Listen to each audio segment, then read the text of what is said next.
मेरे प्यारे बच्चों नमस्कार। तो शुरू करते हैं इस क्लास को। और इस क्लास में सेट 3 इंटरमीडिएट गणित 2017 के आगे के प्रश्नों को हल करवाएंगे। और पिछली क्लास में प्रश्न 1 से 3 तक कंप्लीट करवा चुके हैं।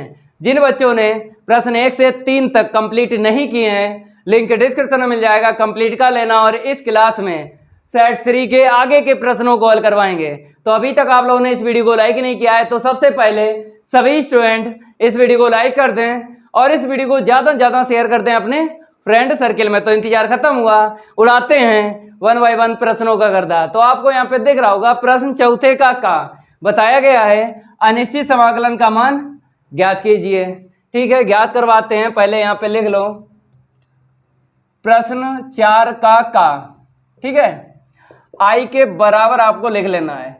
यहाँ पर बताया है अंश में x into tan inverse x लिख लो, x into tan inverse x upon 1 plus X square की होल पावर 3/2। मेरे प्यारे बच्चों, आपको जानकारी है पहले से ही, पिछली कई क्लास में हम आपको बता चुके हैं कि समाकलन अंश का होता है, हर का नहीं होता है। होता है हर का, लेकिन फार्मूले के रिलेटिव अगर फलन मिल जाए तब होता है हर का समाकलन। अब बताइए, ऐसा कोई आपके पास फार्मूला है जो 1 प्लस एक्स स्क्वायर की होल पावर 3/2 का समाकलन कर पाए? ऐसा कोई फार्मूला है? नहीं है। तब आपको करना क्या है, अंश में कन्वर्ट करना है, क्योंकि समाकलन अंश का होता है, हर का नहीं होता है। अगर हम आपसे बात करें टेन इनवर्स एक्स को टी मान लें, ठीक है, अब कलन करेंगे टेन इनवर्स एक्स का क्या होता है 1/1 प्लस एक्स स्क्वायर dx बराबर dt। तो मेरे प्यारे बच्चों, हमको 1 प्लस एक्स स्क्वायर की होल घात 1 मिल जाएगी अगर टेन इनवर्स एक्स को टी मानेंगे, प्रतिस्थापन विधि का यूज करेंगे तो एक घात मिलेगी होल। और यहाँ पे कितनी है 3/2। तो क्या करेंगे, यहाँ से एक घात ब्रेक करेंगे, तोड़ लेंगे। ठीक है, देखो आई बराबर x into tan inverse x upon 1 plus X square की होल पावर 1/2 और इंटू में 1 प्लस एक्स स्क्वायर। हमने 3/2 को हमने क्या किया, 1/2 और 1 अलग अलग कर लिया।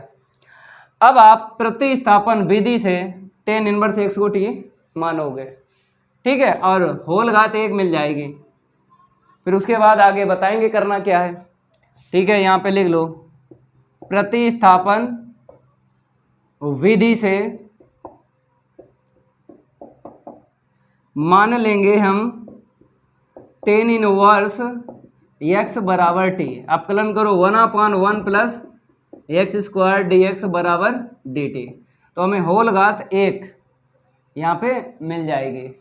ठीक है, अब आपको 2 मान रखना है, यहाँ पर 2 मान रखना है। क्यों? क्योंकि प्रतिस्थापन विधि का जब यूज करते हैं तो 2 मान रखना पड़ते हैं। एक माना है और जो मैचिंग होती ना, dx की मैचिंग होती है, उसके स्थान पे dt रखना है।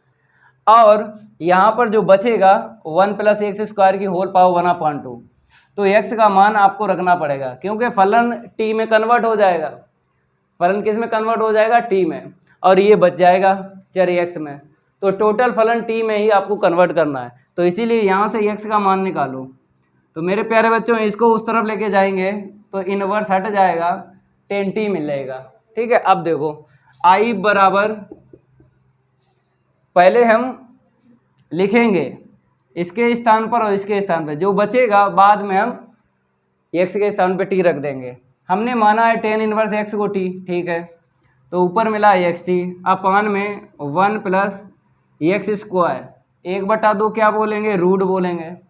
ठीक है, और इसके स्थान पे आपने dt रख लिया। अब यहाँ पे dt है, समाकलन dt के बीच में जो भी फलन होगा t में होना चाहिए, लेकिन यहाँ पे x और यहाँ पे आपको दिख रहा है x, तो x का मान रख लो। टोटल फलन t में कन्वर्ट हो जाएगा। जब हो जाएगा कन्वर्ट t में तब समाकलन करेंगे, क्योंकि dt है ना, d के पास में t है तो फलन t में ही होना चाहिए।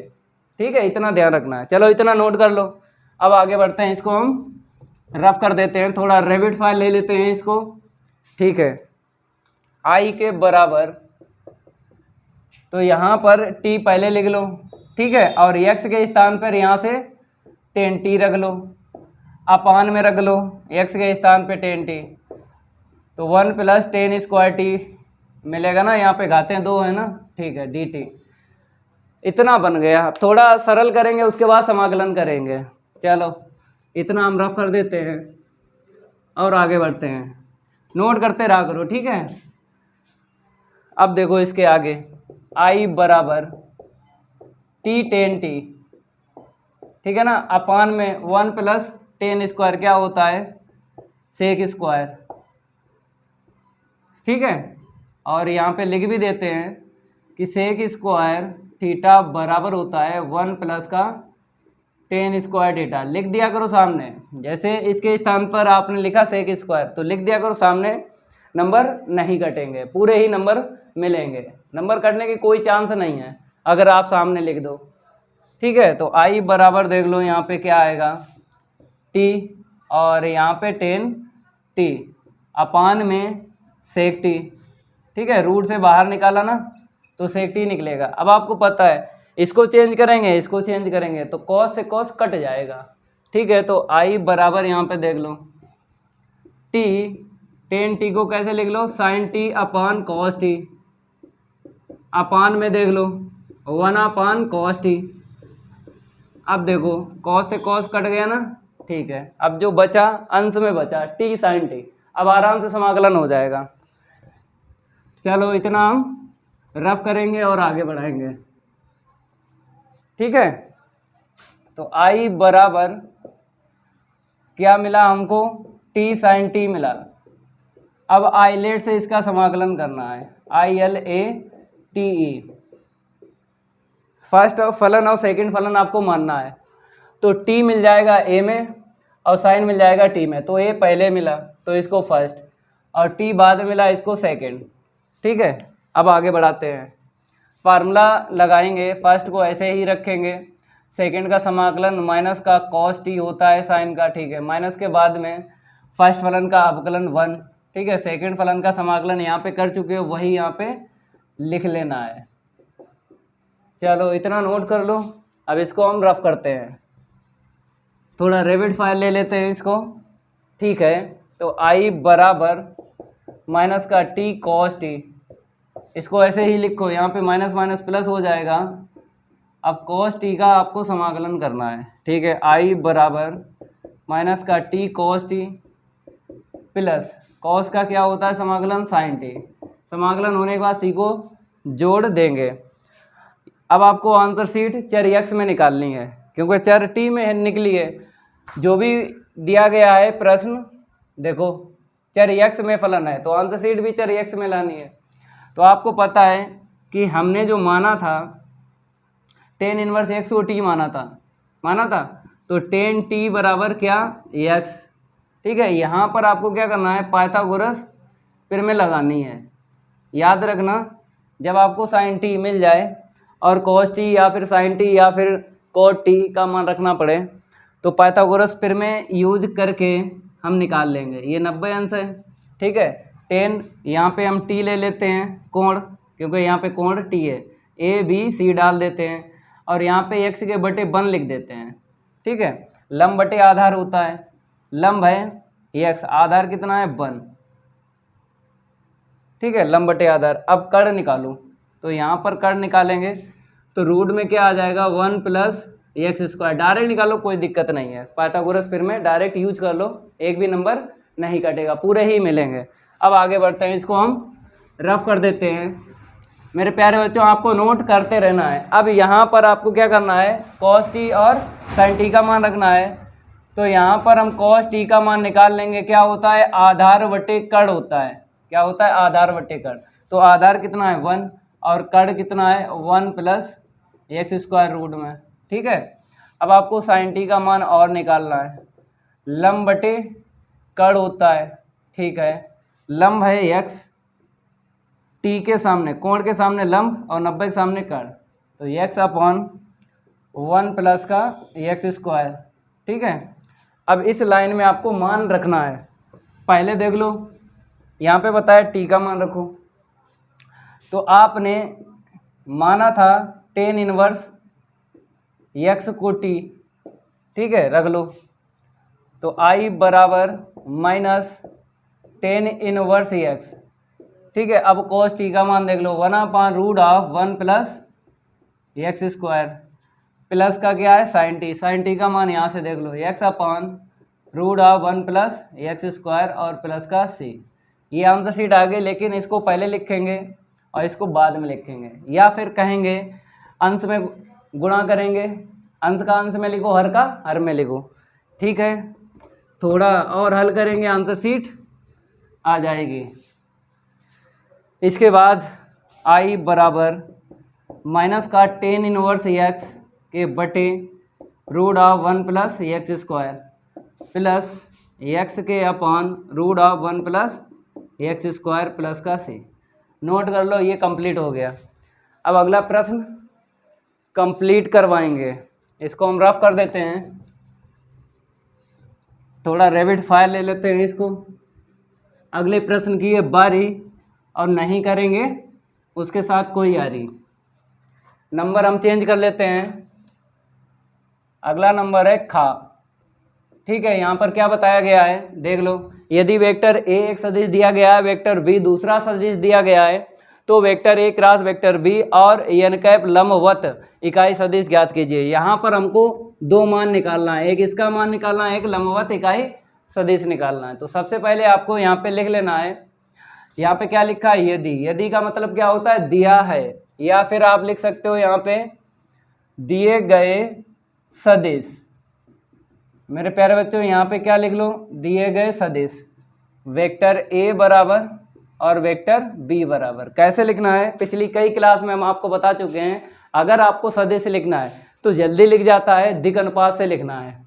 यहाँ पे देखो 321, ठीक है, 321 से हम सदिश लिखेंगे, जल्दी लिख जाता है कम समय में।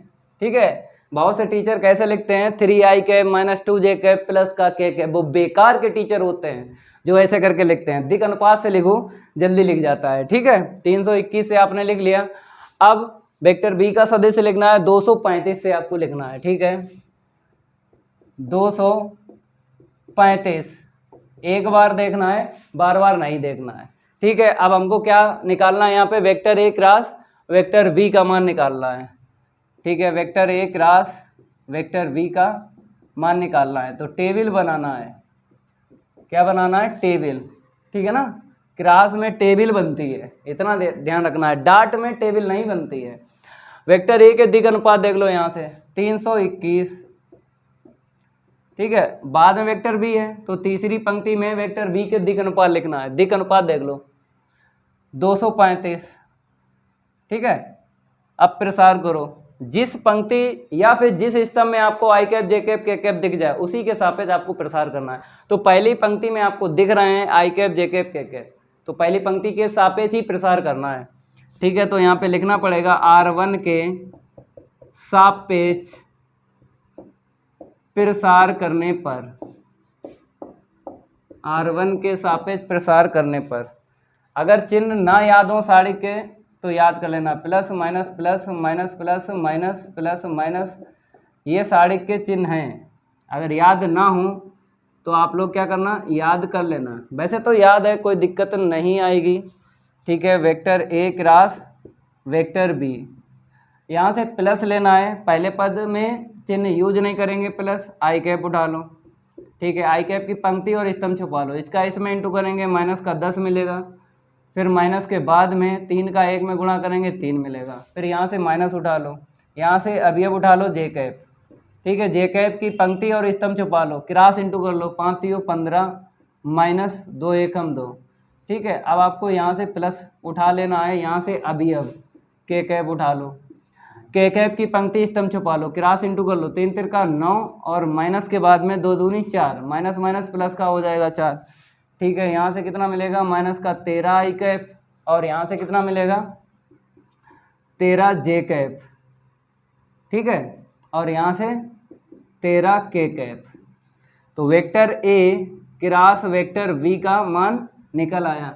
अब कहा गया है कि n कैप लंबवत इकाई सदिश ज्ञात कीजिए, फार्मूला याद होगा। ठीक है, तो फार्मूला याद होगा तो कोई दिक्कत नहीं आएगी। फार्मूला बताते हैं कौन सा यहाँ पे यूज होगा। n कैप निकालने के लिए vector A cross vector B upon vector A cross vector V का मापांक। ये फार्मूला आपको याद कर लेना है, लंबवत इकाई सदिश है। अब आपको सदिश रख लेना है और उसी का मापांक निकालना है। तो ये निकाल चुके ना आप लोग, vector A cross vector B, यहाँ से देख लो, माइनस का 13 i कैप माइनस का 13 j कैप प्लस का 13 k कैप। अब रूट में आपको मापांक निकालना है, गुणांकों का स्क्वायर करना है। ठीक है, चलो इतना नोट कर लो। अब आगे बढ़ते हैं, नोट करते रहा करो। ठीक है, यहाँ पर क्या मिलेगा हमको, 13 स्क्वायर कॉमन मिल जाएगा, रूट से बाहर निकालेंगे। ठीक है, अंश में तो ऐसे ही लिखो, अपान में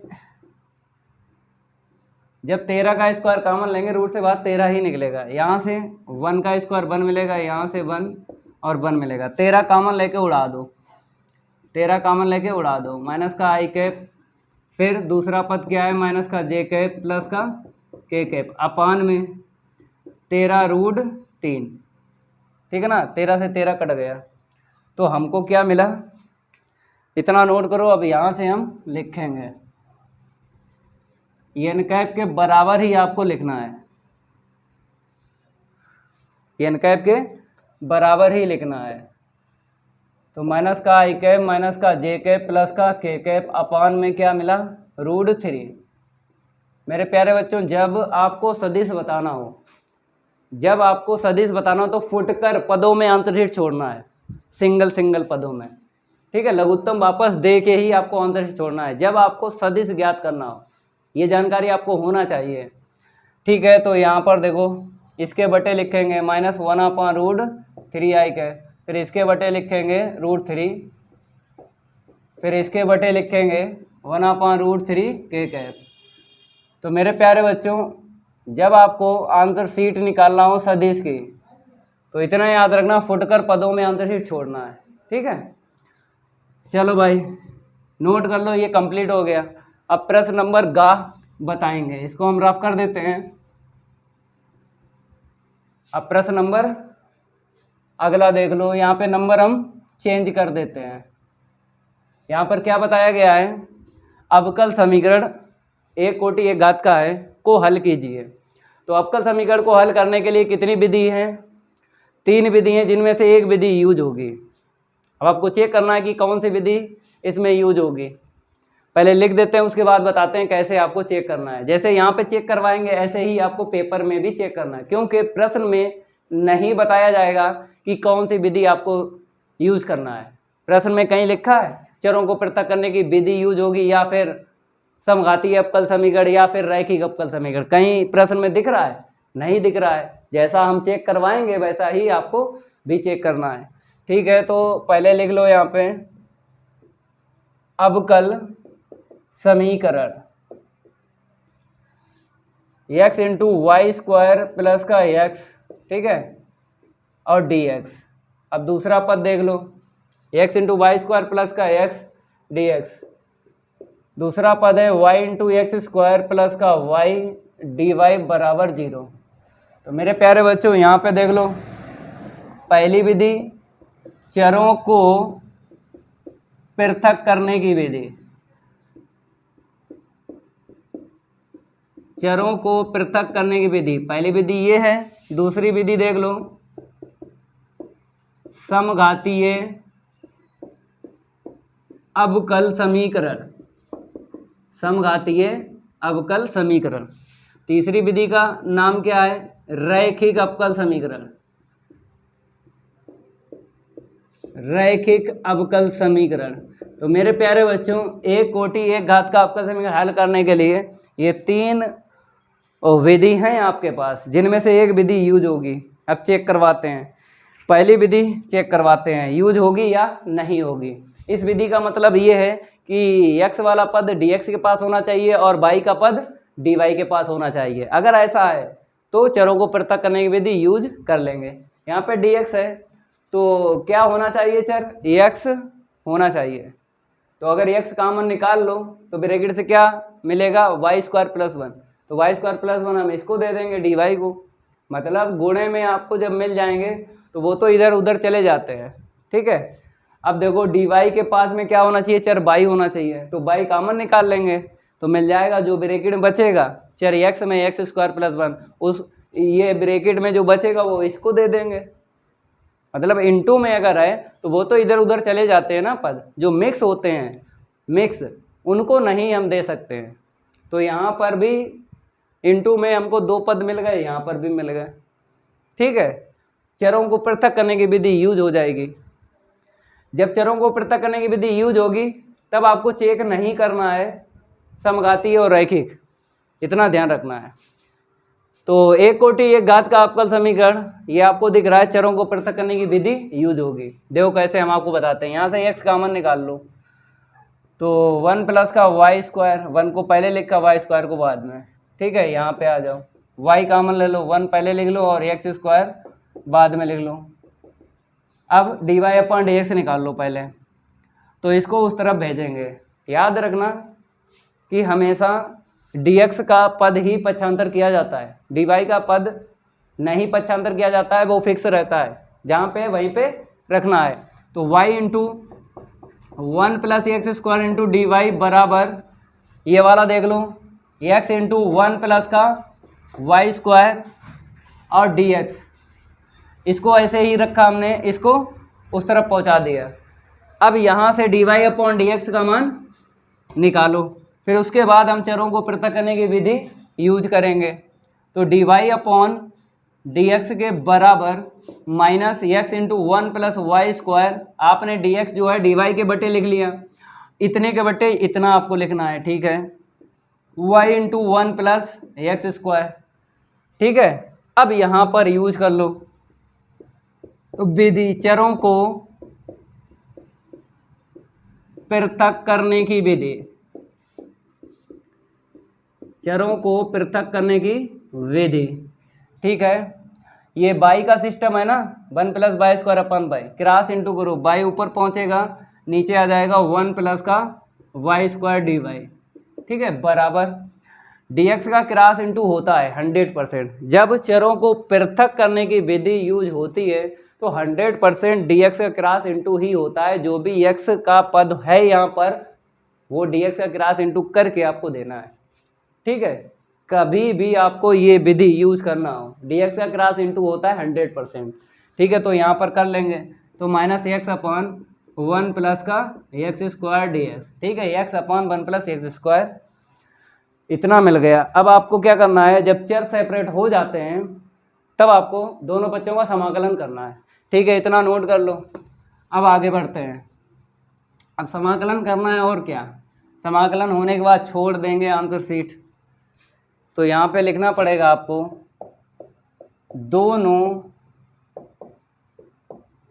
दोनों पक्षों का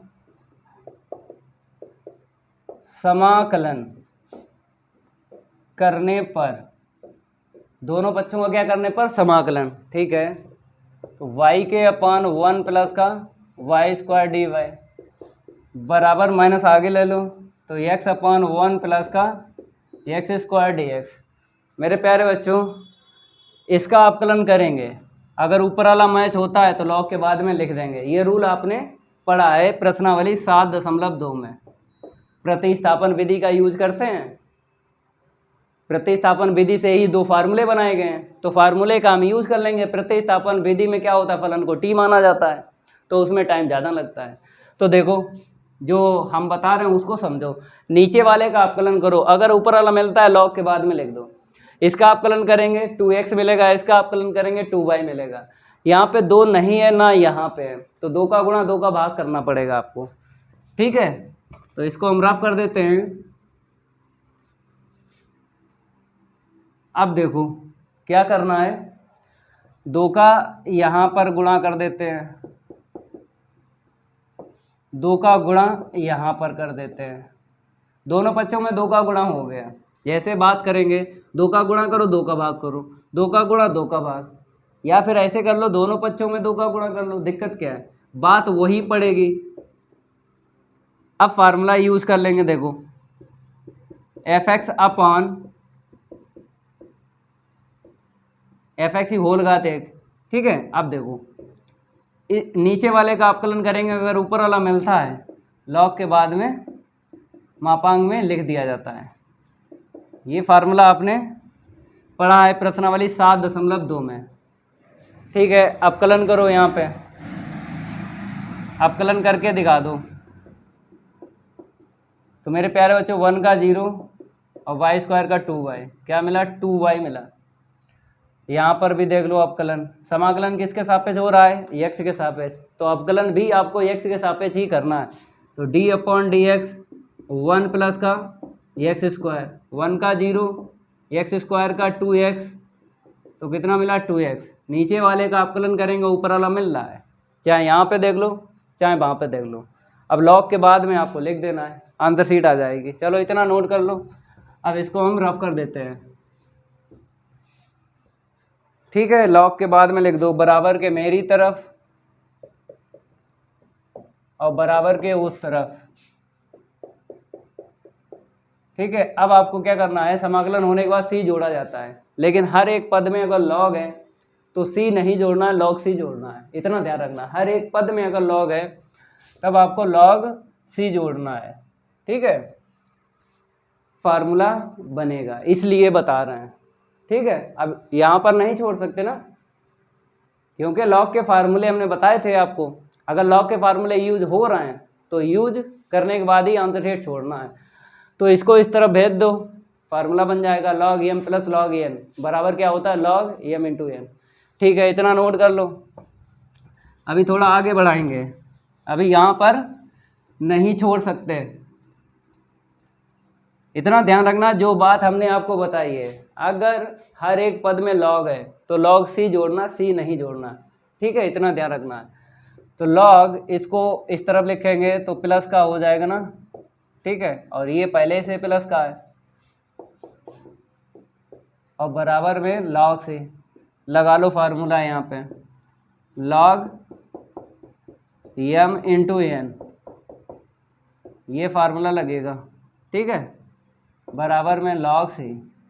यहाँ पे बता देते हैं log m प्लस का log n बराबर क्या होता है log mn, ठीक है। बता दिया करो सामने जो फार्मूला आप लोग यूज करते हो, ठीक है। मापांक अलग अलग है, होल मापांक में इसको लिखेंगे, एक रूल है आपने पढ़ा होगा, ये होल मापांक में चेंज हो गया, ठीक है। बताते हैं कौन सा आपने रूल पढ़ा है।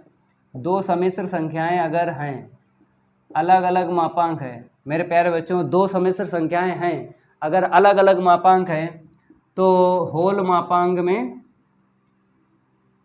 दोनों सम्मिश्र संख्याओं को लिखा जाता है होल मापांक में। ये रूल है, आपको ध्यान रखना है। अब दोनों पक्षों से लॉग हटा दो, मेरे प्यारे बच्चों दोनों पक्षों से लॉग हटा दो,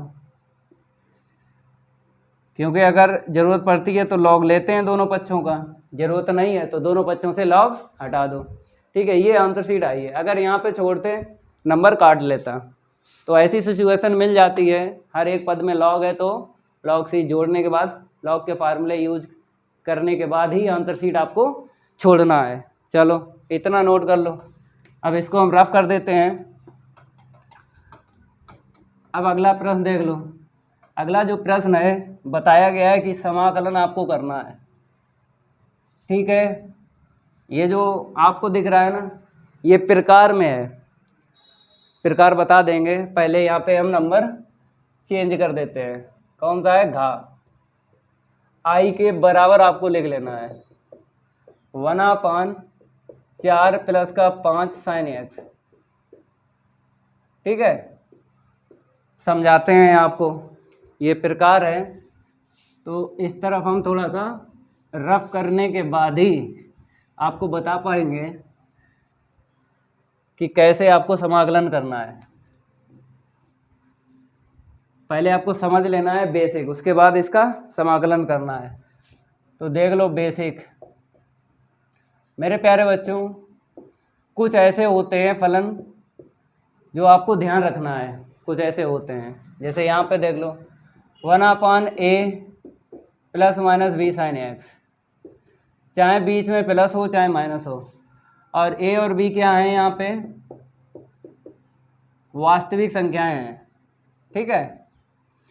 चाहे आपको साइन में मिल जाए, चाहे आपको कॉस में मिल जाए, यहाँ पर भी a और b बिलोंग करेंगे R में, चाहे आपको साइन में मिल जाए चाहे कॉस में मिल जाए मेरे प्यारे बच्चों, या फिर साइन और कॉस में मिल जाए, a cos x plus minus b sine x dx, यहाँ पर भी a कामा b बिलोंग करेंगे R में। तो मेरे प्यारे बच्चों यहाँ पर साइन केवल दिख रहा है, मतलब हमने आपको कितने प्रकार बता दिए, यहाँ पे है तो एक ही प्रकार, लेकिन प्रकार में 1 2 3 प्रकार के आपको फलन मिल जाते हैं। तो करना क्या है, इस प्रकार के फलन में आपको फार्मूला यूज़ करना है। इसको हम रफ कर देते हैं, आपको कहीं दिख जाए, चाहे ये दिख जाए चाहे ये दिख जाए चाहे ये दिख जाए, तो पहले हम क्या करते हैं, फार्मूला यूज़ करते हैं साइन थीटा का, या फिर x लिया है तो x में ही फार्मूला देख लो, 2 tan x/2 अपान में 1 प्लस का tan स्क्वायर x/2, ये साइन का फार्मूला है। अगर कॉस में है तो कॉस का भी यूज करो, 1 माइनस का tan स्क्वायर x/2 अपान में 1 प्लस का tan स्क्वायर x/2। सबसे पहले आपको करना क्या है, अगर ये मिल जाए तो फार्मूला पहले रखना है, अगर ये मिल जाए तो ये रखना है, अगर ये मिल जाए तो दोनों आपको यूज करना है फार्मूले, ठीक है। फार्मूला यूज़ करने के बाद क्या होगा हम आपको बताएंगे, पहले आपको फार्मूला यूज़ करना है। इतना ध्यान रखना है कहीं आपको दिख जाए तो तुरंत ही फार्मूला यूज़ करना है, ठीक है। यहाँ पर हम फार्मूला यूज़ कर लेते हैं, I बराबर 1/4 प्लस का 5, साइन एक्स का फार्मूला देख लो क्या है, 2 tan x/2 अपान में 1 प्लस का tan square x/2 dx। Formula use करने के बाद में क्या करना, इसको हम रफ कर देते हैं, और देखो इसको आपको ध्यान रखना, जो चीज़ हम बता रहे हैं, नहीं हिलक जाओगे आगे समाकलन नहीं कर पाओगे। इसके बाद में क्या होता है कि अंश में आपको सेक स्क्वायर बनाना है, कोण चाहे कुछ भी हो उससे मतलब नहीं है, अंश में सेक स्क्वायर बनाना है और हर में tan स्क्वायर बनाना है, ठीक है।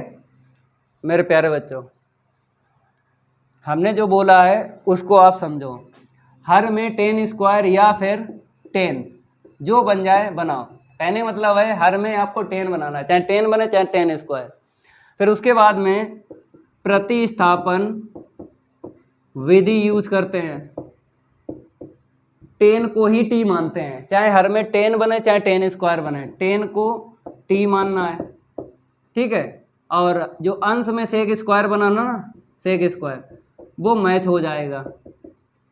ये कुछ रूल हैं, ये फॉलो करना है तब समाकलन होगा। पहले क्या करना, फार्मूले के बाद में अंश में सेक स्क्वायर बनाना, हर में tan या tan स्क्वायर बनेगा, 100% बनेगा।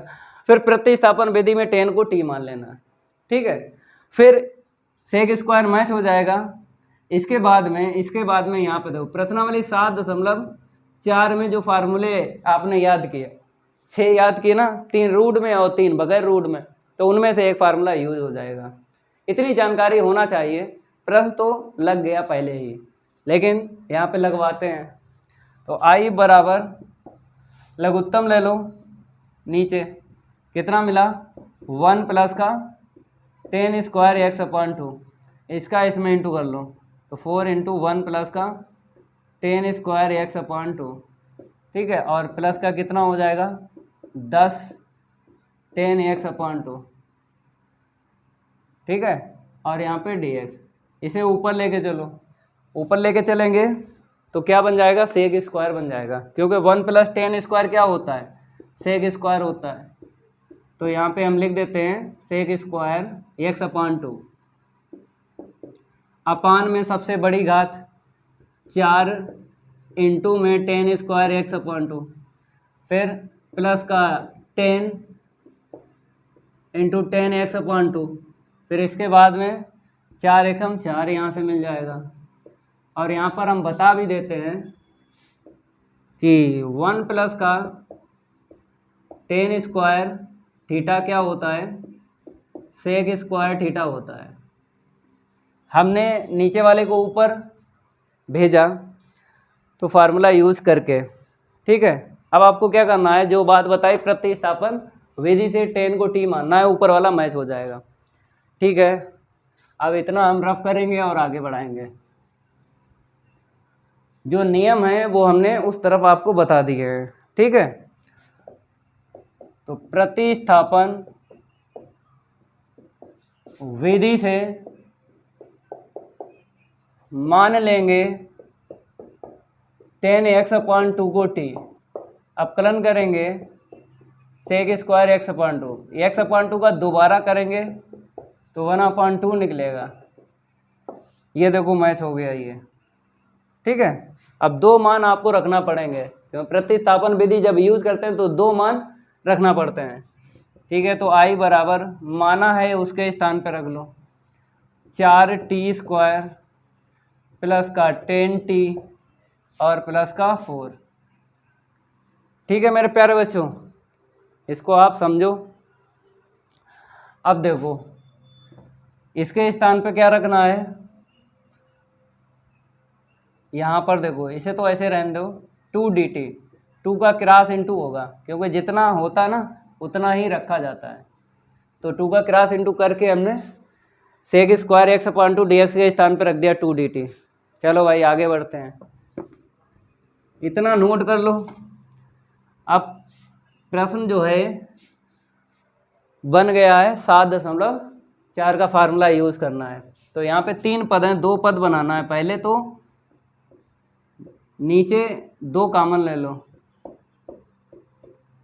2t² प्लस का 5t प्लस का 2, 2 कॉमन ले लिया, ठीक है। 2 से 2 काट दो, तो i बराबर कितना मिला 1/2t² प्लस का 5t प्लस का 2 और यहाँ पे dt। पहले तो गुणनखंड करेंगे, अगर गुणनखंड हो जाते हैं तो गुणनखंड करेंगे, अगर गुणनखंड नहीं होते हैं तब हम पूर्ण वर्ग विधि का यूज करके 2 पद बनाएंगे और दोनों पे घातें 2 और प्रश्नावली 7.4 का फार्मूला यूज कर लेंगे। गुणनखंड करके देख लो, 2 दूनी 4, 4 एकम 4 हो जाएंगे गुणनखंड, ठीक है। अगर गुणनखंड हो रहे हैं तो गुणनखंड करने के बाद ही समाकलन करना है, आंशिक भिन्न का यूज करना है, ठीक है। तो i बराबर तो 1/2t² प्लस का 4t प्लस का t प्लस का 2 dt। चलो भाई आगे बढ़ते हैं, इसको हम रफ कर देते हैं।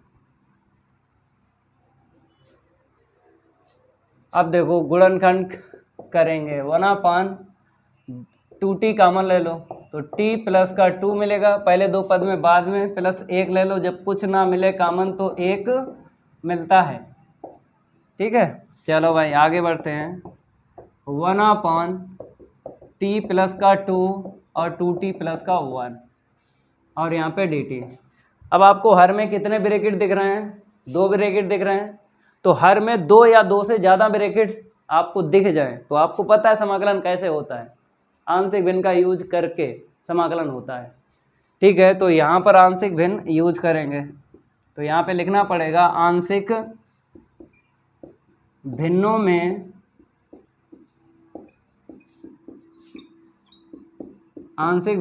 वियोजित करने पर तो ए बी सी के मान मेरे प्यारे बच्चों शॉर्ट में निकलेंगे, ए बी सी के मान शॉर्ट में निकलेंगे, ठीक है। तो शॉर्ट में आंशिक भिन्न यूज करेंगे क्या, वो होती है ना शर्त, आपको पता है, बता देंगे, अभी पहले लिख देते हैं 2t प्लस का 1 और b बराबर, ठीक है। आंशिक भिन्न शॉर्ट में यूज करेंगे, शॉर्ट का मतलब है ए बी सी के मान डायरेक्ट निकलेंगे, और लॉन्ग में भी यूज होती है, यहाँ पे लिख देते हैं लॉन्ग में भी यूज होती है, मीन्स ए बी सी के मान डायरेक्ट नहीं निकलते हैं। तो देख लो शर्त देखते हैं कौन सी यहाँ पर यूज होगी। दो शर्तें हैं, दोनों ही अगर सत्य हैं तो शॉर्ट में यूज होगी आंसर बिन, मतलब ए बी सी के मान डायरेक्ट निकलेंगे। तो पहले तो ब्रैकेट के अंदर टी की होल घात देखेंगे पहली शर्त में, तो यहाँ पर 1 मिलेगी, ब्रैकेट के अंदर टी की अधिकतम घात, यहाँ पर भी 1 मिलेगी, 1 बराबर 1। तो पहली शर्त सत्य है। और दूसरी शर्त में क्या होता है, ब्रैकेट की होल घात देखते हैं, पहले ब्रैकेट की और दूसरे ब्रैकेट की, तो कितनी मिली, 1 1 मिली। तो दूसरी भी शर्त क्या है, सत्य है। देखो ना बराबर है, दोनों ही शर्तें सत्य हैं, तो शॉर्ट में आंशिक भिन्न यूज होगी। ठीक है, अगर दोनों शर्तें में एक भी शर्त अगर वेरीफाई नहीं होती तब लॉन्ग में आंशिक भिन्न यूज करते हैं, लेकिन यहाँ पर शर्त दोनों ही वेरीफाई हो रही हैं। ठीक है, तो शॉर्ट में आंशिक भिन्न यूज होगी। चलो भैया कैसे, देखो हम आपको बताते हैं। जैसे ए का मान निकालना है, ए के बटे, देखो ए के बटे क्या है, t+2, तो t+2 यहाँ पे छुपाना है। ये कब छुपेगा, जब 0 बनेगा। बताओ टी के स्थान पे ऐसा कितना रख दें ये ब्रैकेट 0 बन जाए। आप कहोगे t बराबर -2 रख दो, t बराबर -2 रख दो, ये ब्रैकेट 0 बन जाएगा। हमने कही चलो ठीक है। अब जहाँ जहाँ t है रख दो -2, तो थोड़ा सा इसको हम रफ करेंगे, तो मेरे पास स्पेस नहीं है, इसको छुपाएंगे। इसके अलावा आपको रखना है तो 1/, यहाँ पे रखो -2, तो -4 +1, हल करेंगे तो -1/3 निकलेगा। ए का मान -1/3 निकला। ठीक है, अब आपको करना क्या है, बी का मान निकालना है। बी के बटे देखो क्या है, 2t+1। अब बताओ बी के बटे 2t+1 है, 2t+1 को छुपाना है। ये कब छुपेगा, जब 0 बनेगा। ये ब्रैकेट टी के स्थान पे क्या रख दें ऐसा कि ये 0 बन जाए, -1/2 रख दो, ये 0 बन जाएगा। ये मान अपने पास से नहीं रखते हैं, यहीं से निकलता है। कैसे, बराबर 0 करके निकाल लो, तो यहाँ से कितना निकल आएगा, t बराबर -1/2। तो मेरे प्यारे बच्चों अपने पास से मान नहीं रखते हैं, अपने पास से थोड़ी रखते हैं, बराबर 0 करके निकाल लो। वो तो डायरेक्ट हम आपसे पूछते हैं तो डायरेक्ट भी बता दिया करो, कम समय लगता है। तो t बराबर -1/2 रखेंगे तब ये 0 बन जाएगा। 0 बन जाएगा तो छुप जाएगा। इसके अलावा जहाँ जहाँ t है रख दो -1/2, b का मान निकल आएगा। चलो भाई रखते हैं, 1/, t+2 है तो -1/2 प्लस का 2। ठीक है, अब थोड़ा सा हल करेंगे, 2 तो ऊपर पहुँचा दो और नीचे इतना मिलेगा, 2 दूनी 4, -1 प्लस का 4, कितना मिला, 2/3। 2/3 मेरे प्यारे बच्चों हमको मिला है। ठीक है, समझ में आ रहा होगा। तो माइनस का 2/3 प्लस का मिला है मेरे प्यारे बच्चों, प्लस का मिला है, माइनस का पहले मिला है। ठीक है, ए और बी के मान पता चल गए। अब इसके बाद ए और बी को हटा दो, ए और बी को हटा दो, समाकलन कर लो। चलो भाई आगे बढ़ते हैं, इसको हम रफ कर देते हैं। आई के बराबर लिख लो 1/3। ठीक है, क्या है, t प्लस का 2 प्लस का 2/3, 2t प्लस का 1 और dt। ठीक है, दो पद हैं, दोनों का समाकलन करो अलग अलग। तो इसका करोगे -1/3, आगे लिख लो, t+2 का करना है समाकलन, यहाँ पे 2/3 आगे लिख लो, 1/2t+1 का समाकलन करना है। चलो भाई, एक घात में लॉग का फार्मूला होता है, होल घात 1 होल घात 1, लॉग में फार्मूला यूज करो। तो i बराबर -1/3 लॉग t प्लस का 2। अब यहाँ पे देखो चर चेंज है, जब मैचिंग करेंगे यहाँ से d के पास में t है, यहाँ पे t+2 है, t और t+2 तो चर चेंज है, तो अवकलन होगा नीचे। समाकलन अगर t के सापेक्ष हो रहा है तो अवकलन t के सापेक्ष ही करना है। ठीक है, यहाँ पे आ जाओ, 2/3, यहाँ पर भी सेम टू सेम प्रोसेस आपको करना है।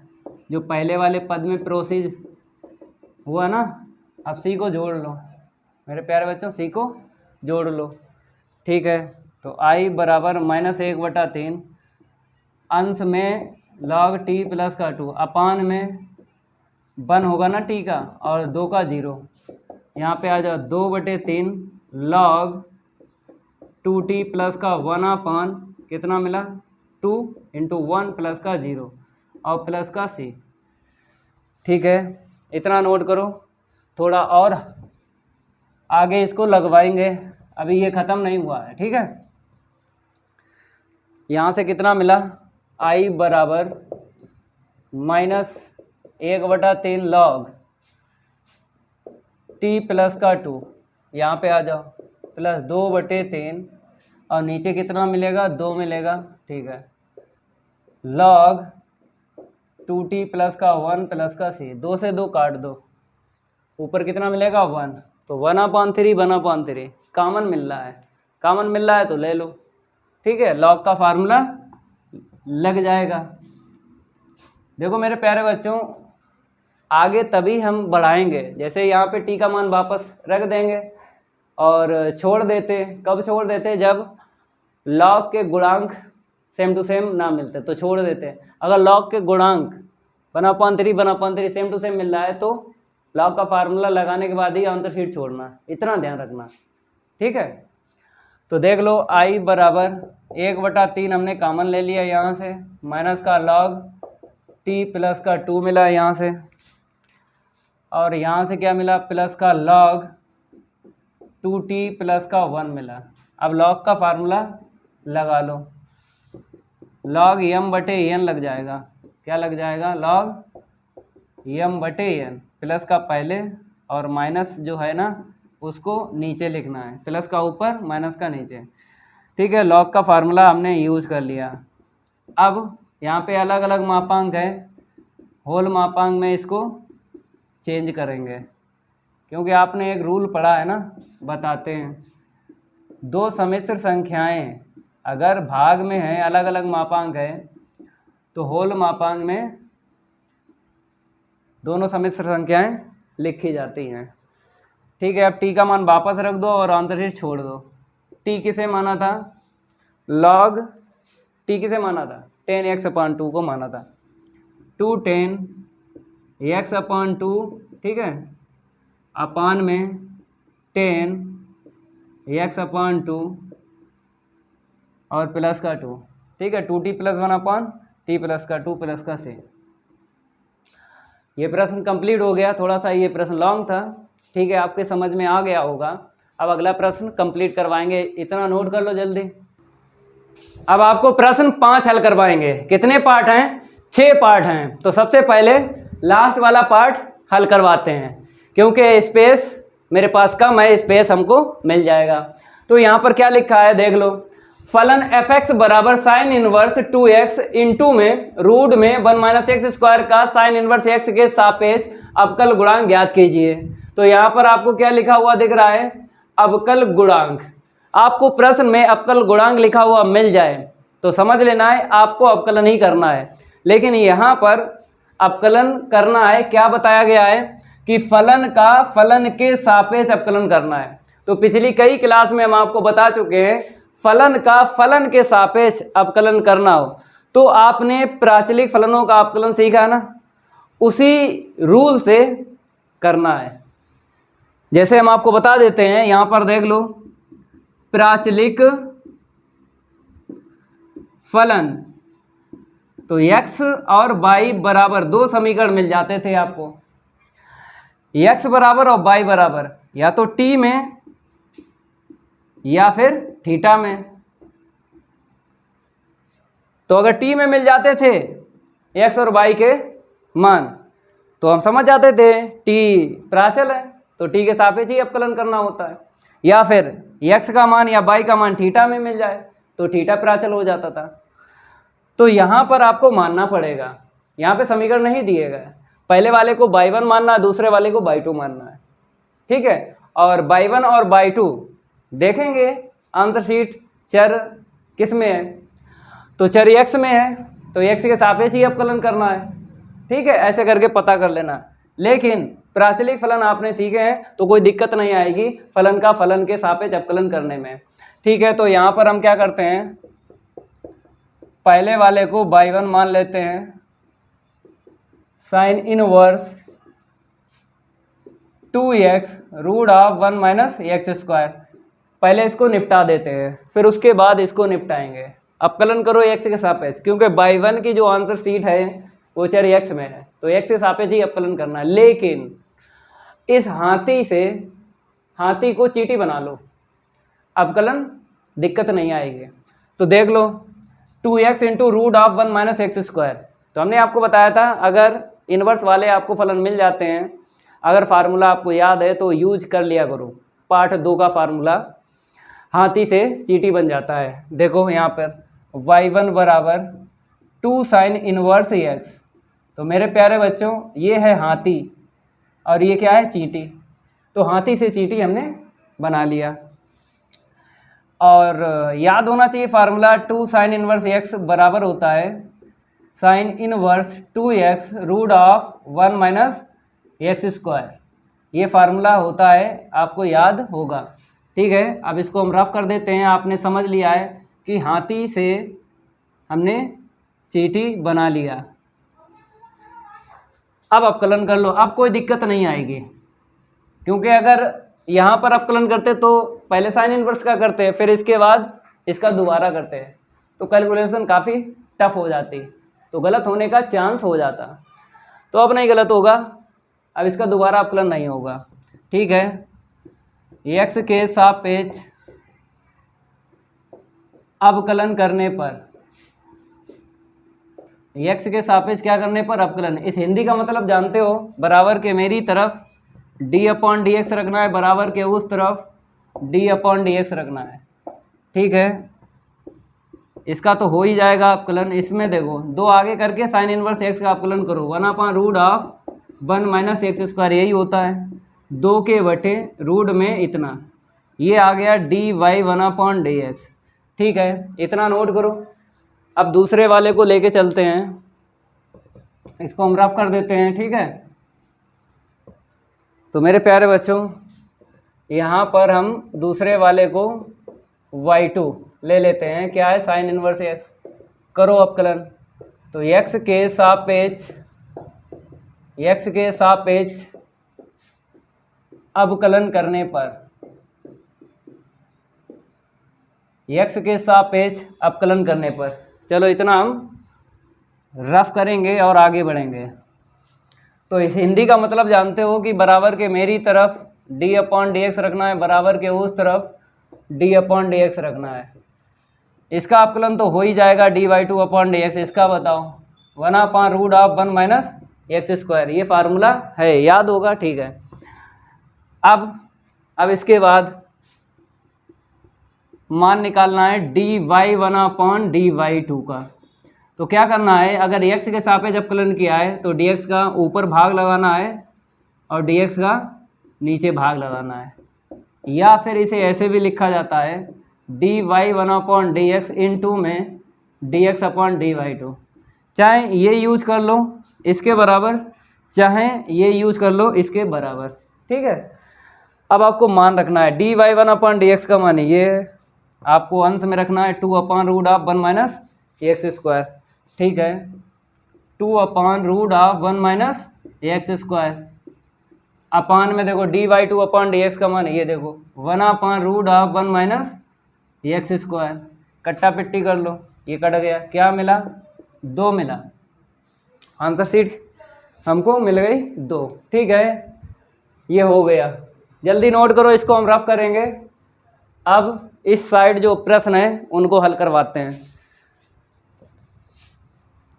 तब तक आप लोग प्रश्न पढ़ लो, क्या दिया है, क्या हमसे मांगा गया है। थोड़ा रेविड फाइल ले लेते हैं इसको, ये लो रफ हो गया। ठीक है, अब यहाँ पर नंबर डाल दो, कौन सा है 5वें का। यहाँ पर बताया गया है यदि y बराबर x की घात x प्लस साइन एक्स की होल घात साइन एक्स हो तो dy अपॉन डी एक्स का मान ज्ञात कीजिए। ठीक है, अवकलन करना है, 2 पद हैं। ठीक है, तो सबसे पहले हम मान लेते हैं y के बराबर x की घात x प्लस का साइन एक्स की होल घात साइन एक्स। ठीक है, यहाँ पर देखो पहला पद है चर की घात चर और दूसरा भी पद चर की घात चर है। तो अगर सिंगल पद होता तो हम क्या करते, लॉग ले लेते। चर की घात चर अगर फलन मिल जाता है लॉग लेने के बाद ही अपकलन होता है। सिंगल अगर पद होता, एक ही फलन होता तो लॉग लेने के बाद अपकलन करते, लेकिन दो पद है और वो भी प्लस में है तो लॉग नहीं ले सकते हो। फिर कैसे हल करोगे, देखो दो पद या दो से ज़्यादा मिल जाएं तो डायरेक्ट लॉग नहीं ले पाओगे। तो पहले हम y1 और इसको y2, यस ए वाई का मतलब जानते हो, सपोज दैट, मतलब शॉर्ट में लिखा है S A Y, suppose that. ये लॉन्ग में है, ये शॉर्ट में है, इसकी हिंदी देख लो, मान लो कि, इसकी हिंदी ये है। तो हमने y1 पहले वाले पद को और y2 दूसरे वाले पद को मान लिया। अब अपकलन कर दो x के सापेक्ष इसी लाइन का, हर एक पद का कर लो अपकलन, dy1 upon D x plus dy2 upon D x. इसे समीकरण 1 डाल लो। अब आपको अलग अलग मान निकालना है, इसका और इसका, फिर समीकरण 1 में रख देना, आंसर शीट आ जाएगी। ठीक है, क्या करेंगे हम, y1 जिसे आपने माना है ना, अलग अलग आपको अपकलन करना है। चर की घात चर है तो लॉग लेंगे, उसके बाद अपकलन करेंगे, दोनों पक्षों का लॉग लेने पर। ठीक है, बेस ई लिखो या ना लिखो आपकी मर्जी। लॉग लेने के बाद लॉग का फार्मूला यूज होगा, उसके बाद अपकलन होगा। तो लॉग लेने के बाद लॉग का फार्मूला यूज होगा, ये आगे आ जाएगा, एक्स लॉग एक्स। ठीक है, फार्मूला लिख देते हैं, लॉग एन की घात एम बराबर क्या होता है, एम लॉग एन। अब आपको अपकलन करना है, कर लो, एक्स के सापेक्ष अपकलन करने पर, एक्स के सापेक्ष अपकलन करने पर, इस हिंदी का मतलब जानते हो, बराबर के मेरी तरफ आपको क्या करना है, डी अपॉन डी एक्स रखना है, बराबर के उस तरफ डी अपॉन डी एक्स रखना है। यहाँ पे लग जाएगा फर्स्ट और सेकंड का फार्मूला। ठीक है, इसको हम रफ कर देते हैं। अब आगे देख लो, इसका अपकलन बताओ, लॉग का बना पान और इसका दोबारा करेंगे। चर चेंज है, डी के पास में एक्स है, यहाँ पे y1 है, चर चेंज है तो दोबारा अपकलन होगा। ठीक है, दोबारा किया y1 का तो dy1 अपॉन डी एक्स। यहाँ पे देखो फर्स्ट को ऐसे ही रखेंगे, सेकंड का अपकलन, प्लस सेकंड को ऐसे ही रखेंगे, फर्स्ट का अपकलन, ये कट गया। y1 का क्रॉस इंटू कर दो तो y1 और ब्रैकेट में क्या लिख दो, यहाँ पर 1 मिलेगा, यहाँ पे log x मिलेगा। अब y1 का मान यहाँ से रख लो, dy1 अपॉन डी एक्स बराबर में x की घात x इंटू में 1 प्लस log x। एक आंसर शीट ये आ गई। अब दूसरी निकालेंगे, इतना नोट कर लो, इसको हम रफ करेंगे। अब dy2 अपॉन डी एक्स की आंसर शीट निकालेंगे। चलो इसको हम हटा देते हैं। अब आपको और करके लिखना है, y2 बराबर साइन एक्स की होल घात साइन एक्स। चलो चर की घात चर है तो डायरेक्ट तो अपकलन होगा नहीं, लॉग लेने के बाद ही अपकलन करना है। ठीक है, यहाँ पर लॉग लेते हैं, दोनों पक्षों का लॉग लेने पर, लॉग लेने के बाद लॉग का फार्मूला यूज करना है, उसके बाद अपकलन करना है। तीसरी स्टेप में अपकलन होता है, पहले लॉग, ठीक है, फिर उसके बाद लॉग का फार्मूला बराबर के उस तरफ लगेगा, ये आगे घात आ जाएगी ना। ठीक है, तो लॉग एन की घात एम बराबर एम लॉग एन। ठीक है, पहले लॉग फिर लॉग का फार्मूला, तीसरी स्टेप में अपकलन होगा। अब अपकलन करो तो एक्स के सापेक्ष अवकलन करने पर, एक्स के सापेक्ष क्या करने पर, अवकलन, बराबर के मेरी तरफ डी अपॉन डी एक्स रखना है, बराबर के उस तरफ डी अपॉन डी एक्स रखना है।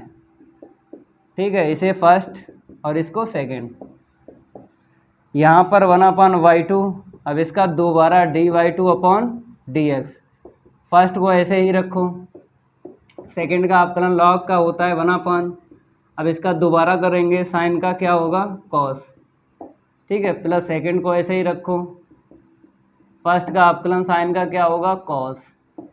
चलो यहाँ पे देखो साइन से साइन कट गया, कॉस एक्स प्लस का कॉस एक्स इंटू में लॉग साइन एक्स, ठीक है, बराबर किसके चल रहा है 1/y2 dy2/dx के। y2 का क्रॉस इंटू करेंगे और y2 का मान रख देंगे, आंसर शीट आ जाएगी dy2/dx के। फिर उसके बाद समीकरण 1 में दोनों के मान रख लेंगे, ठीक है, इसको हम रफ कर देते हैं। अब आगे बढ़ते हैं, तो dy2/dx बराबर y2 ब्रैकेट में लिख लो cos x और प्लस का cos x इंटू में log sin x। चलो मान रखो y2 का मान क्या है sin x की होल का sin x, cos x plus का cos x इंटू में log sin x, ये मान आया है dy2/dx का। चलो इतना नोट करो जल्दी। अब समीकरण 1 में दोनों के मान रख देना है, आंसर शीट आ जाएगी। लिख लो dy1/dx और dy2/dx के मान समीकरण 1 में रखने पर, समीकरण 1 है dy/dx बराबर dy1/dx dy2/dx। अब देखो यहाँ से dy/dx बराबर dy1/dx का मान था x 1 प्लस log x, ठीक है, रफ कर चुके हैं आप लोग, देख लेना। dy2/dx का मान देख लो sin x की होल का sin x और ब्रैकेट में लिखना है cos x प्लस का cos x log sin x, ठीक है, ये आंसर शीट आ गई इसकी। जल्दी नोट करो। अब अगला प्रश्न हल करवाते हैं, इसको हम रफ कर देते हैं, थोड़ा रैपिड फायर ले लेते हैं इसको।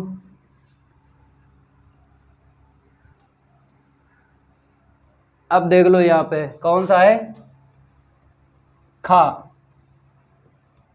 यहाँ पर क्या बताया गया है कि अनिश्चित समाकलन का मान ज्ञात कीजिए। तो i के बराबर लिख लो x के अपान x की घात 4 प्लस का x स्क्वायर प्लस 1 dx।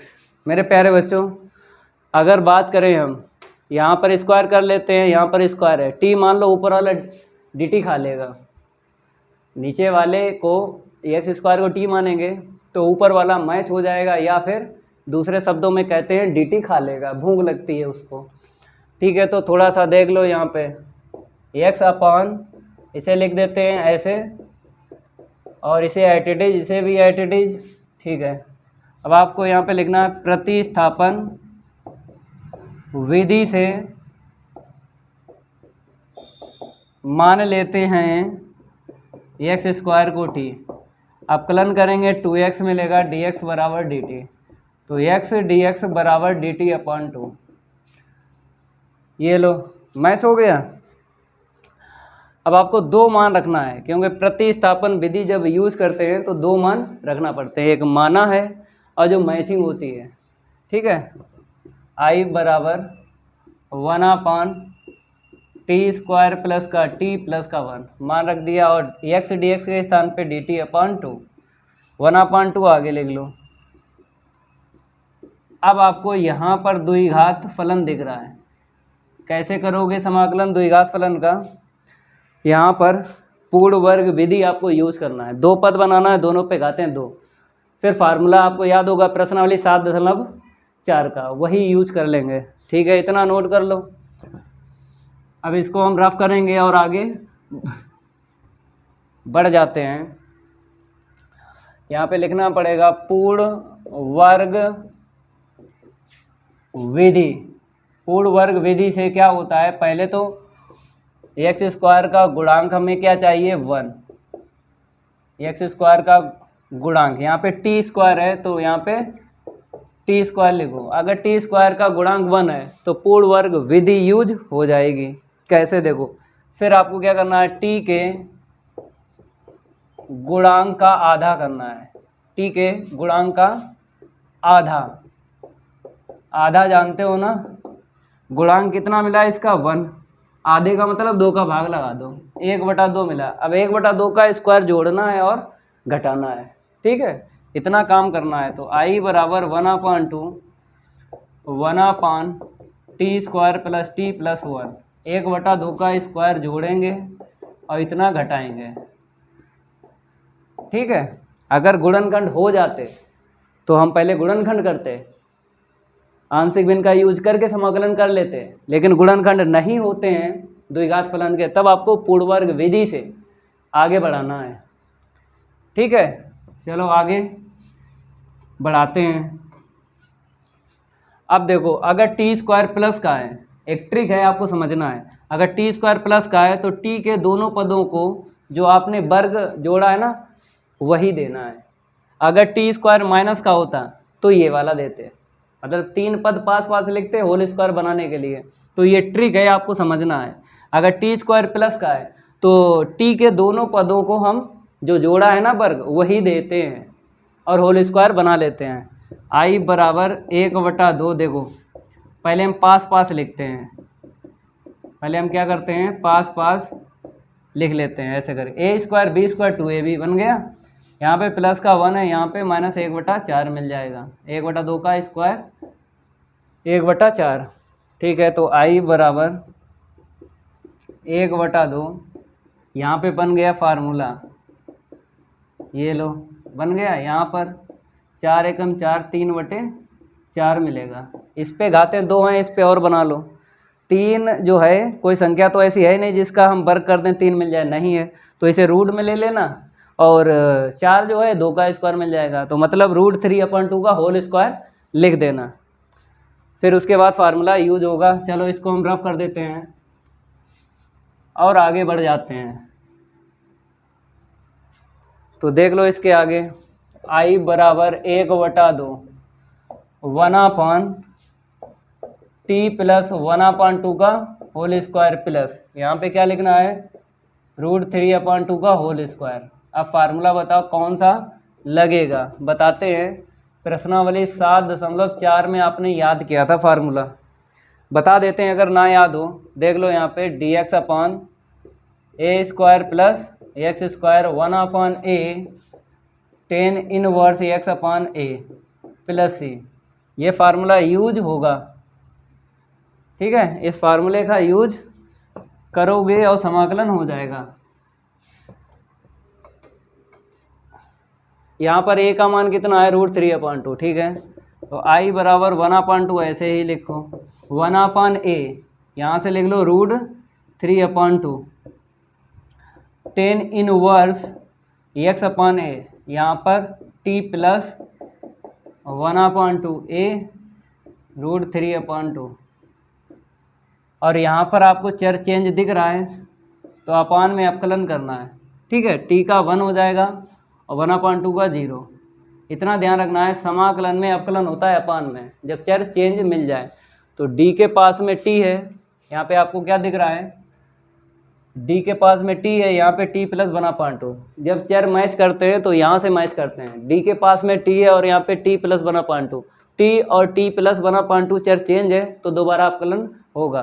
कहने मतलब है यहाँ पर समाकलन के बाद अपकलन होगा नीचे, और अचर ही निकलना चाहिए, ठीक है। रैखिक का ही अपकलन करते हैं अपान में, अधिकतम घात 1 जब मिलती है उसी का करते हैं, 2 या 3 घात मिलती है तो प्रतिस्थापन विधि से t मानते हैं, ठीक है, इतना ध्यान रखना है, तब t मानते हैं। और रैखिक में अपकलन हो जाता है डायरेक्ट नीचे, और रैखिक का ही करते हैं तभी अचर मिलता है, ठीक है। ये काट दो क्योंकि नीचे वाला ऊपर जाएगा नीचे कट जाएगा, या फिर कह सकते हो नीचे और सबसे नीचे कट जाता है, नीचे और सबसे नीचे कट जाता है, ठीक है। आई बराबर 1/√3 tan इनवर्स, यहाँ पे लघुत्तम ले लो 2t प्लस 1/2 अपान में √3/2, और प्लस सी, 2 से 2 कट गया, तो आई बराबर 1/√3 क्या मिला 10 इनवर्स। अब टी का मान भी वापस रख लो, एक्स स्क्वायर को टी माना है ना, तो 2x² प्लस का 1/√3 और प्लस का सी। ठीक है, तो हमने क्या किया यहाँ पे t² मतलब t का मान रख लिया, क्योंकि आंसर शीट हमें चर x में निकालनी है, क्योंकि फलन जो दिया गया चर x में दिया गया। 2 प्रश्न हो गए, मतलब 3 हो गए। चलो इतना नोट कर लो, ये भी कंप्लीट हो गया। अब अगले प्रश्न की है बारी, नहीं करेंगे उसके साथ कोई यारी, इसको हम रफ करेंगे और आगे बढ़ जाते हैं। अगला नंबर देख लो, ये गा है गा, तो इसको बाद में करवाएंगे क्योंकि इसके लिए थोड़ा स्पेस ज़्यादा चाहिए। रैखिक प्रोग्रामन का है, एक प्रश्न 100% फंसता है। ठीक है, इसको बाद में लेंगे। ये देख लो, पहले घा देख लो। ठीक है, यहाँ पर क्या बताया गया है, यदि वेक्टर ए एक सदिश दे दिया गया है और वेक्टर बी दूसरा सदिश दे दिया गया है और वेक्टर सी तीसरा सदिश दे दिया गया है, तो इतने का मान ज्ञात कीजिए। सरल है, पार्ट 10 से लिया गया ये प्रश्न, सदिश बीजगणित से। ठीक है, सबसे पहले आपको यहाँ पे लिख लेना है दिए गए सदिश, क्योंकि यहाँ पे क्या लिखा है, यदि। यदि का मतलब यही होता है, दिया है, तो दिए गए सदिश लिख लो। वेक्टर ए का सदिश लिख लो और वेक्टर बी का सदिश लिख लो, वेक्टर सी का सदिश लिख लो। कैसे लिखना है, दिक् अनुपात से, जल्दी लिख जाता है। तो 253 से आपको लिखना है वेक्टर ए का सदिश 253। वेक्टर बी का सदिश लिख लो, 336 से लिखना है।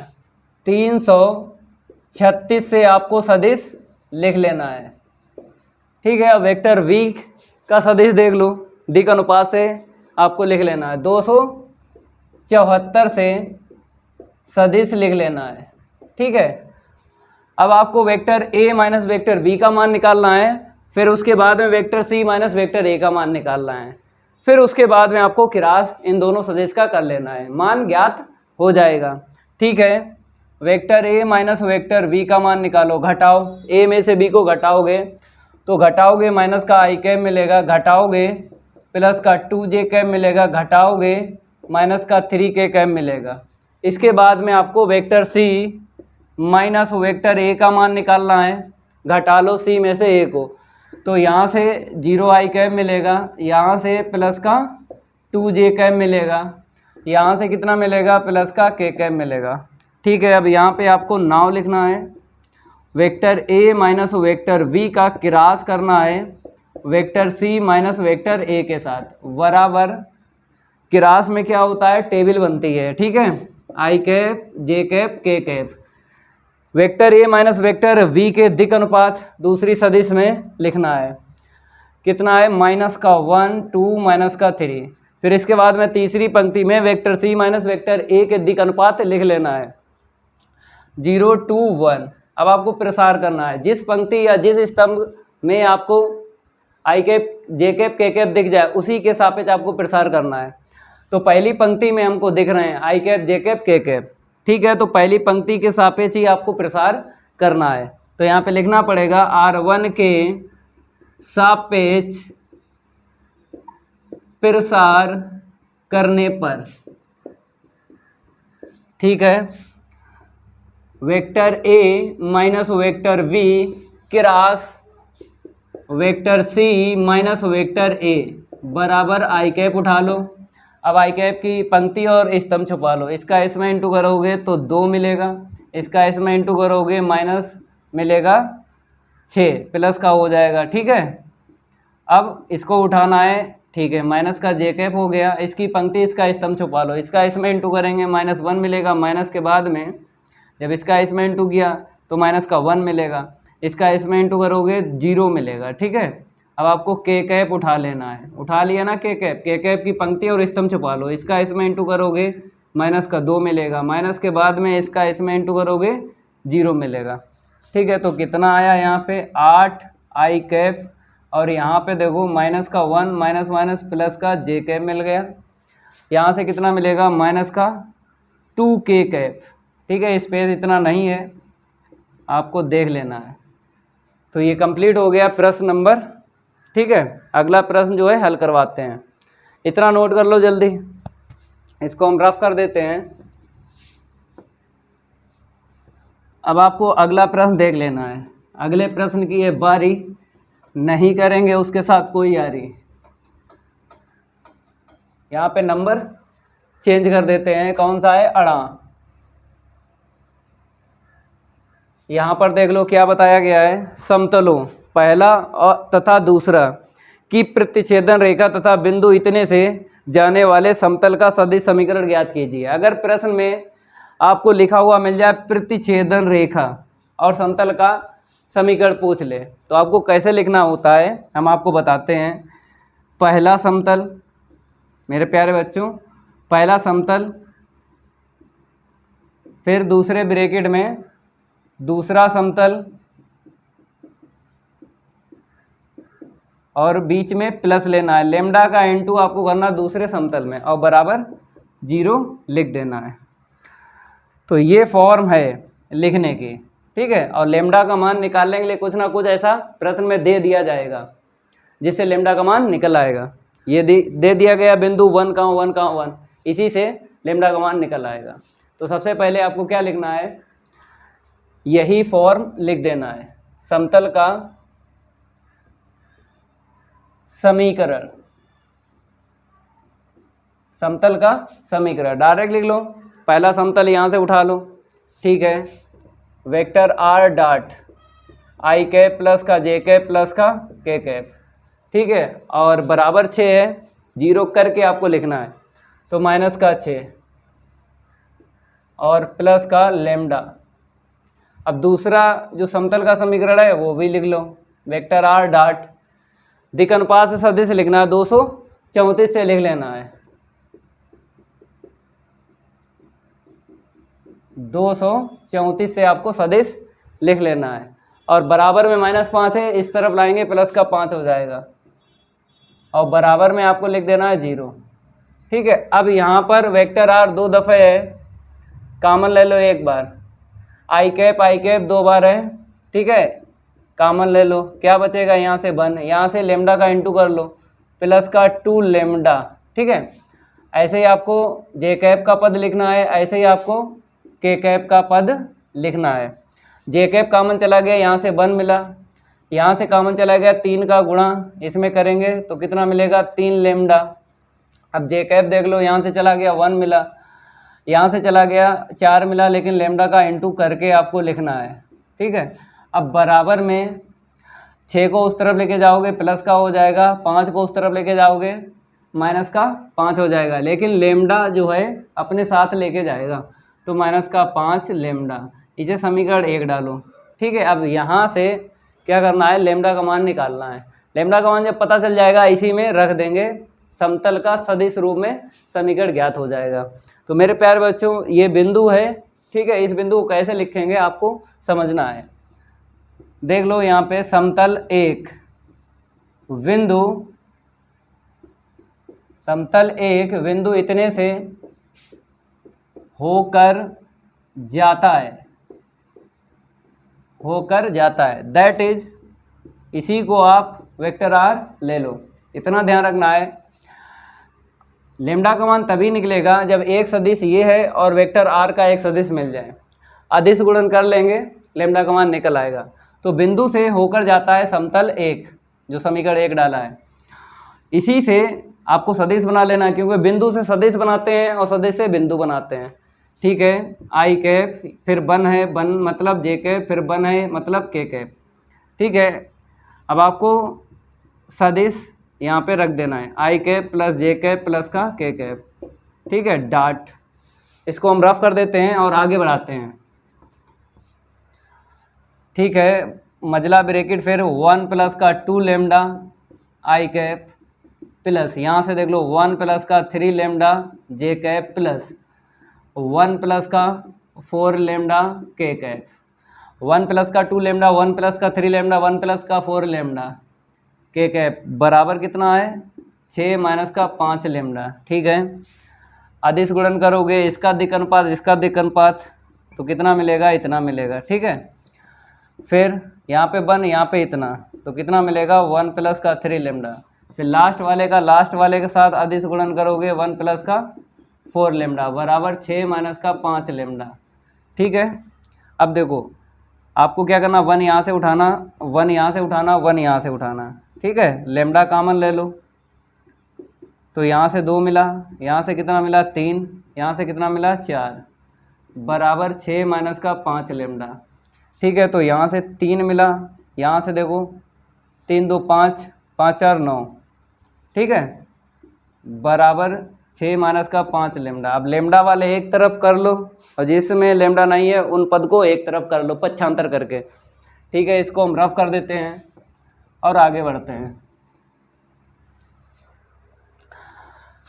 तो इसको इस तरफ लाएंगे, 9 और 5 14 लेमडा हो जाएगा बराबर, इसको उस तरफ लेके जाएंगे तो 6 में से 3 को माइनस करेंगे तो 3 मिलेगा, लेमडा बराबर 3/14 मिला है।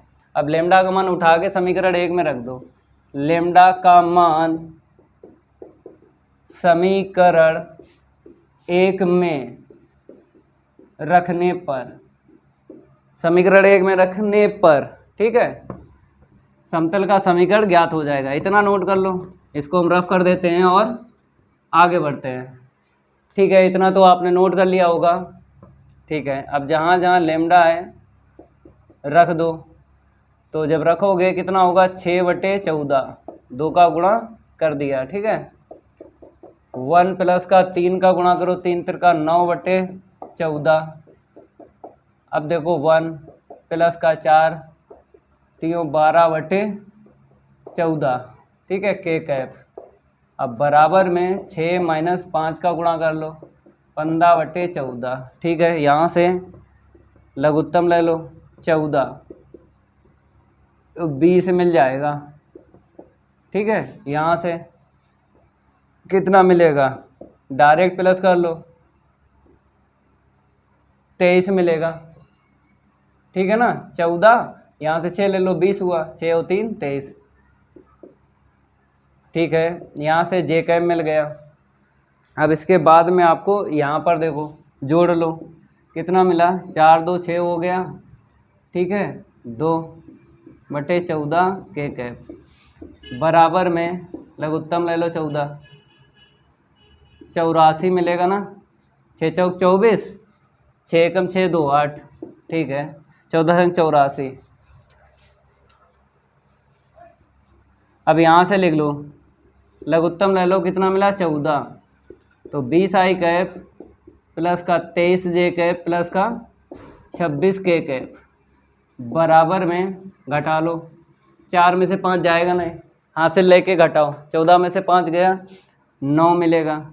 ठीक है, चलो यहाँ पे 9 लिख देते हैं। अब इसके बाद यहाँ पे 7 मिला, 7 में से 1 गया 6/14। अब 14 से 14 काट दो। ठीक है, जल्दी नोट करो, अब आगे लिखेंगे, आंसर शीट आ जाएगी। ठीक है, इसको भी हम रफ कर देते हैं। तो वेक्टर आर डॉट यहाँ से कितना है 20 आई कैप प्लस का 23 जे कैप प्लस का 26 के कैप बराबर में 69। ये आंसर शीट आ गई है, सदिश रूप में निकला है, समतल का समीकरण निकला है सदिश रूप में। नोट कर लो, ये कंप्लीट हो गया। अब अगला प्रश्न जो है करवाते हैं, जो छोड़ा है ना, ये वाला छोड़ा रैखिक प्रोग्रामन का, इसको करवाते हैं। चलो इसको हम रफ कर देते हैं। अब डालो, यहाँ पर ये छूट गया था ना गा, इसको करवा देते हैं। ठीक है, यहाँ पर क्या लिखा है, आलेख द्वारा निम्नलिखित रैखिक प्रोग्रामन समस्या का निम्न अवरोधों के अंतर्गत हल कीजिए। ठीक है, सबसे पहले आपको देख लेना है प्रश्न में अधिकतम या फिर न्यूनतम, कहीं ना कहीं लिखा मिलेगा। तो यहाँ पर क्या मिला, अधिकतम मिला, तो सबसे पहले आपको अधिकतम जेड लिख लेना है। अधिकतम जेड बराबर, देख लो अधिकतम जेड कितना दिया है 5x प्लस का 2y। इसके बाद आपको अवरोध लिखना है, देखो कहीं ना कहीं लिखा होगा, अवरोध ये लिखा है, ठीक है। 1 2 3 4 4 अवरोध है, इनको आपको लिखना है, ठीक है। यहाँ पर अवरोध लिख देते हैं।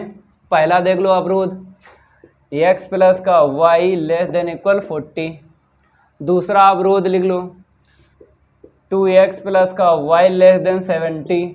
तीसरा अवरोध x ग्रेटर देन इक्वल 0। चौथा अवरोध y ग्रेटर देन इक्वल 0। इसके बाद क्या करते हैं, आपको पता ही है, असमीकाओं को समीकरण के रूप में लिखने पर, इतना तो आपको पता है। इसके बाद डेटा को, प्रश्न से डेटा को लिखने के बाद में क्या लिखा जाता है, असमीकाओं को समीकरण के रूप में लिखने पर, ठीक है। यहाँ से लेस देन हटा दो, x प्लस वाई बराबर 40। अब हमें अंताखंड बनाना है, x अपान ए प्लस वाई अपान बी बराबर 1, यही बनाना अंताखंड। तो बराबर क्या चाहिए, 1 चाहिए। 1 कैसे मिलेगा, 40 को नीचे ले आएंगे तो हमें मिल जाएगा 1, ठीक है। आप लोग उत्तम वापस देने के बाद में बन जाएगा अंताखंड। इतना नोट करो, उस तरफ हम रफ करेंगे। रफ हो गया। अब आपको यहाँ से लिख लेना है, x के अपान 40 प्लस y के अपान 40 बराबर 1। पहला अंताखंड बन गया, 1 नंबर डाल दो। अब यहाँ से आपको दूसरा अंताखंड बना लेना है। कैसे लिखोगे, 2x प्लस का y बराबर 70। तो बराबर 1 चाहिए, 70 को नीचे उतार लाओ, बराबर 1, ठीक है ना। अब इसके बाद में 2x के बटे 70 लिखना है और y के बटे 70 लिखना है, बराबर 1। काट लो, 2 से काट लो, 2 3 6 2 5 10। तो ये रफ इसलिए नहीं किया क्योंकि अभी इसकी ज़रूरत पड़ेगी, ठीक है। इसके बाद यहाँ से लिखना है x के बटे 35 y के बटे 70 बराबर 1। दूसरा अंताखंड बन गया, ठीक है। यहाँ पर देखो x ग्रेटर देन इक्वल 0 है तो x बराबर 0, number 3। y greater than equal 0 है, बराबर आपको लिखना है समीकरण के रूप में। अब इसके बाद में क्या करते हैं, पुट z बराबर 0, ठीक है। इसके बाद में सबसे लास्ट में आपको z बराबर 0 लिखना है, क्योंकि यहाँ से हम क्या करेंगे, बिंदु निकालेंगे, क्योंकि यहाँ से डब्बा बनता है, ठीक है। z का मान देख लो क्या है, 5x प्लस का 2y इक्वल 0, ठीक है। तो 5x बराबर माइनस का 2y, x के बटे y बराबर माइनस का 2/5, x कामा y बराबर क्या आएगा, माइनस का 2,5, ठीक है। इतना नोट कर लो। अब इस तरफ डायग्राम बनाएंगे, जल्दी नोट करो उसको। रफ हो गया, अब आपको स्केल निकाल लेना है, डायग्राम बना लो। सबसे पहले आपको ऊर्ध्वाधर रेखा खींच लेना है, ये ऊर्ध्वाधर रेखा हो गई। अब क्षैतिज रेखा खींचेंगे, ये क्षैतिज रेखा हो गई, ठीक है। अब आपको यहाँ पे लिख देना है x अक्ष और इसका अपोजिट x डैश यहाँ पे लिख दो। यहाँ पे y अक्ष लिख देना है और यहाँ पर y डैश। अब आपको अंतराल लेना है, अपने पास से नहीं लेते हैं, अंताखंड से लिए जाते हैं। तो देख लो, पहला अंताखंड ये रहा, ठीक है, और दूसरा अंताखंड ये रहा। तो x के नीचे देख लो अधिकतम कितना है, यहाँ पे 40 है, यहाँ पे 35 है, दोनों ही धनात्मक हैं, अधिकतम 40 है। तो 10 लाइनें आपको कर लेना है, 10,100। तो मेरे प्यारे बच्चों, अधिकतम जितना है उतनी लाइनें कर लेना है, ज़्यादा नहीं करते हैं, ठीक है। 10 से ले लो अंतराल, 4 लाइनें कर लो, मिल जाएगा आपको 35 भी और 40 भी। तो 10, 20, 30, 40, ठीक है। अब y के नीचे देख लो कितना है, 40 है, यहाँ पे 70 है, तो अधिकतम 70 है धनात्मक। तो y अक्ष पे धनात्मक y अक्ष पे कितनी लाइनें करना पड़ेंगी, 7। 10 का अंतराल लेना है ना, ठीक है। 1, 2, 3, 4, 5, 6 और 1 7, ठीक है। अब आपको अंताखंड खींच लेना है। स्केल निकाल लो। पहला अंतःखंड x के नीचे 40 है और y के नीचे 40 है, तो x के नीचे 40 है, 10 20 30 40, तो x अक्ष पे 40,0 यहाँ पे मिल जाएगा। y के नीचे 40 है धनात्मक, तो ऊपर मिल जाएगा 10 20 30 40, 0,40। दो बिंदुओं से रेखा खींची जाती है, खींच लो। दो बिंदुओं से रेखा खींची जाती है, खींच लो। इसे नंबर 1 डाल दो। अब दूसरा अंतःखंड देख लो, 35 है x के नीचे, तो 30 और 40 के बीच में यहाँ पे मिल जाएगा 35, ठीक है, तो 35,0 यहाँ पे मिल जाएगी। y के नीचे 70 है, लास्ट में मिलेगा 1 2 3 4 5 6 7, ठीक है। दो बिंदुओं से एक रेखा खींची जाती है, खींच लो। तो यहाँ पे खींच लेते हैं दो बिंदुओं से एक रेखा, ठीक है, इसे नंबर 2 डाल दो। यहीं पे डाल देते हैं, नहीं दिखेगा तो 2 यहाँ पे डाल दो, ठीक है। अब x बराबर 0 कहाँ पे मिलेगा? बाई एच पे, तो यहाँ पे नंबर 3 डाल दो, ठीक है। y बराबर 0 कहाँ पे मिलेगा? क्षैतिज रेखा, यही तो है x अक्ष पे आपको y बराबर 0 मिल जाएगा, तो नंबर 4 डाल दो यहाँ पे। अब आपको दिख रहा है z बराबर 0 आपने लिखा था, यहाँ से बिंदु निकाला था, डब्बा बनेगा। तो x कितना है? -2 है, y कितना है? 5 है।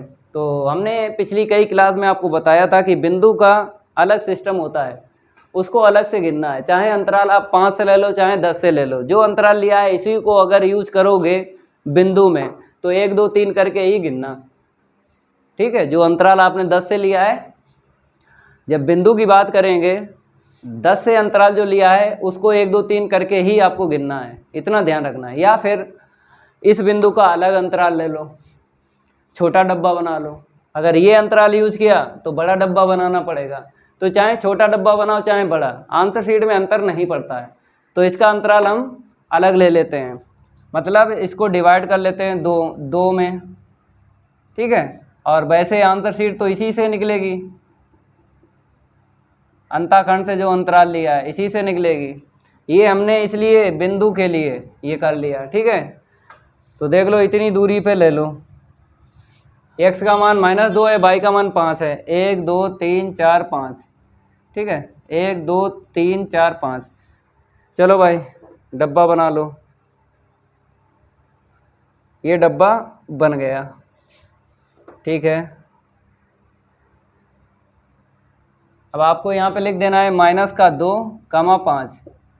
चलो भाई, ये जेड की रेखा जो है, जेड की जो रेखा है मूल बिंदु से होकर जाती है। चलो भैया मूल बिंदु से होकर जाती है, ये लो जेड बराबर 0। अब आपको करना क्या है? तीर लगाना है। लेस देन इक्वल पे अंदर तीर लगाते हैं और ग्रेटर देन इक्वल पे बाहर तीर लगाते हैं। ये ट्रिक केवल जिस अवरोध का आपने अंतःखंड बनाया है उसी के लिए ट्रिक है। तो ये देखो, इसका यही तो है अंतःखंड, ठीक है। लेस देन इक्वल है, अंदर तीर लगाओ, नंबर 1 के अंदर तीर लगाओ। लेस देन इक्वल है ना, तो अंदर तीर लगाएंगे। कहने का मतलब है मूल बिंदु की तरफ तीर की दिशा आपको रखनी है, तो बोलेंगे अंदर तीर। अब देख लो, इससे ये बना था, ठीक है, अंतःखंड। लेस देन इक्वल है, अंदर तीर लगाओ, नंबर 2 के भी। ये नंबर 2 है, अंदर तीर ही लगाओ। तीर चाहे छोटे छोटे लगाओ चाहे बड़े बड़े लगाओ, चाहे दूर दूर लगाओ चाहे पास पास, एक भी नंबर नहीं कटेगा आपका।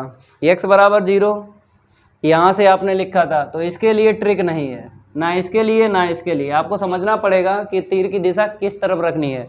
x का मान 0 या 0 से बड़ा लेना है, तो नंबर यही तो 3 है। x का मान 0 या 0 से बड़ा लेना, उस तरफ लेना है, धनात्मक x अक्ष की ओर। तो तीर लगा लो ऐसे करके, ठीक है। अब y बराबर 0 है, यहीं से लिखा है, तो y ग्रेटर देन इक्वल 0, तो y का मान 0 या 0 से बड़ा लेना है, तो ऊपर ही लेना है, धनात्मक y अक्ष। तो यही तो नंबर 4 है, ठीक है। तीर लगा लो। अब बताओ कहाँ पे छायांकित होगा?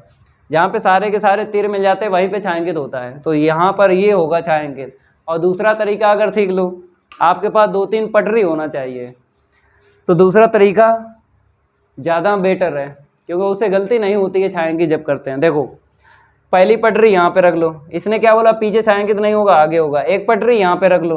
इसने बोला है नीचे नहीं होगा ऊपर होगा। दो पटरी रख ली, तीसरी पटरी यहाँ पे रख लेना। इसने बोला पीछे नहीं होगा आगे होगा, तो 3 पटरी आपने रख ली ऐसे करके।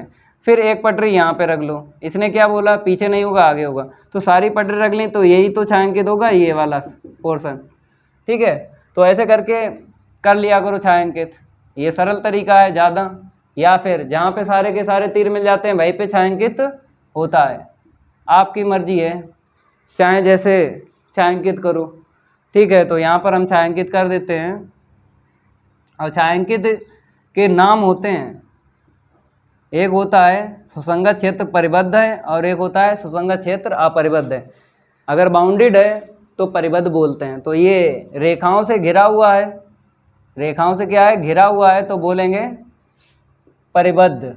तो यहाँ पे लिख लो सुसंगत क्षेत्र परिबद्ध है।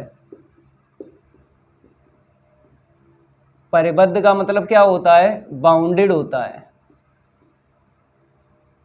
ठीक है, अब आपको बिंदु देखना है कौन सा मिलेगा। तो छायांकित के आसपास देख लो कितने बिंदु हैं। एक तो बिंदु ये है, एक तो बिंदु ये है, एक तो बिंदु ये है, 3 बिंदु हैं। एक ये 4 बिंदु हैं। मूल बिंदु तो लेते नहीं हैं। ठीक है, तो 3 बिंदु में एक बिंदु आपको मिलेगा।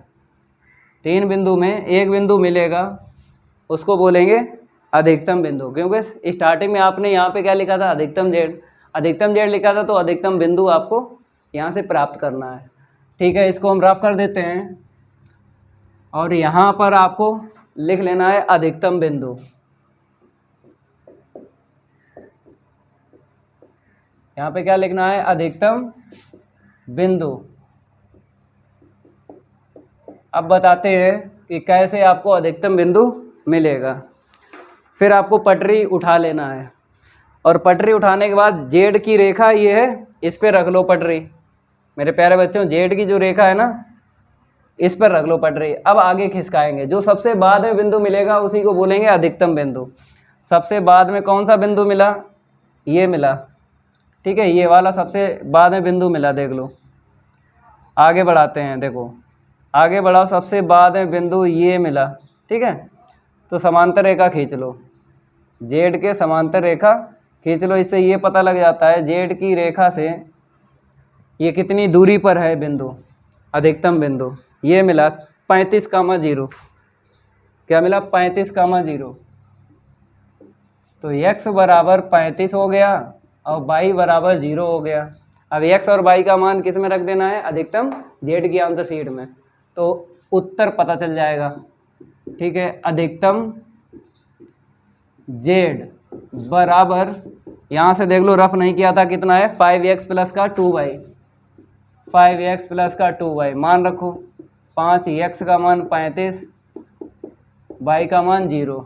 अब थोड़ा सा हल करेंगे और आंसर शीट निकालेंगे। इतना जल्दी नोट कर लो, इसको हम रफ कर देते हैं। थोड़ा हल करना पड़ेगा, आंसर शीट आ जाएगी। चलो भाई गुणा कर लो। यहाँ पे 5 25, 2 हासिल मिल गए।